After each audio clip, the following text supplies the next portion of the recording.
Une proposition de 2 infirmières de la Nouvelle-Écosse fait son bout de chemin sur la scène internationale et ferait même partie des recommandations soumises aux Nations unies.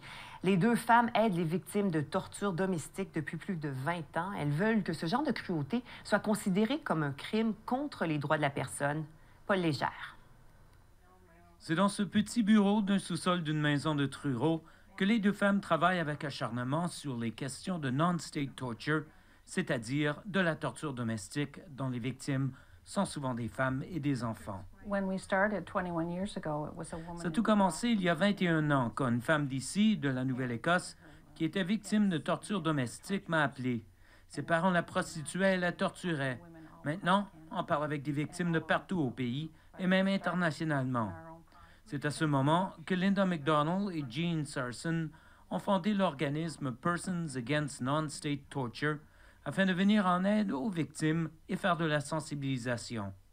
Au mois de novembre, elles ont participé à une conférence internationale en Suisse sur l'inégalité entre hommes et femmes. C'est là que leur proposition, que ce genre de torture soit considéré comme un crime contre les droits de la personne, a été retenue pour être présentée à la Commission sur le statut de la femme des Nations unies au mois de mars. Linda and I went to Geneva, not really knowing what to expect. On est allé à Genève sans savoir à quoi s'attendre. Mais une fois là, d'autres participants nous ont dit « On comprend ce dont vous parlez et on estime que c'est important. » Mais ce qu'elles veulent vraiment, c'est qu'Ottawa légifère pour reconnaître les crimes de torture domestique.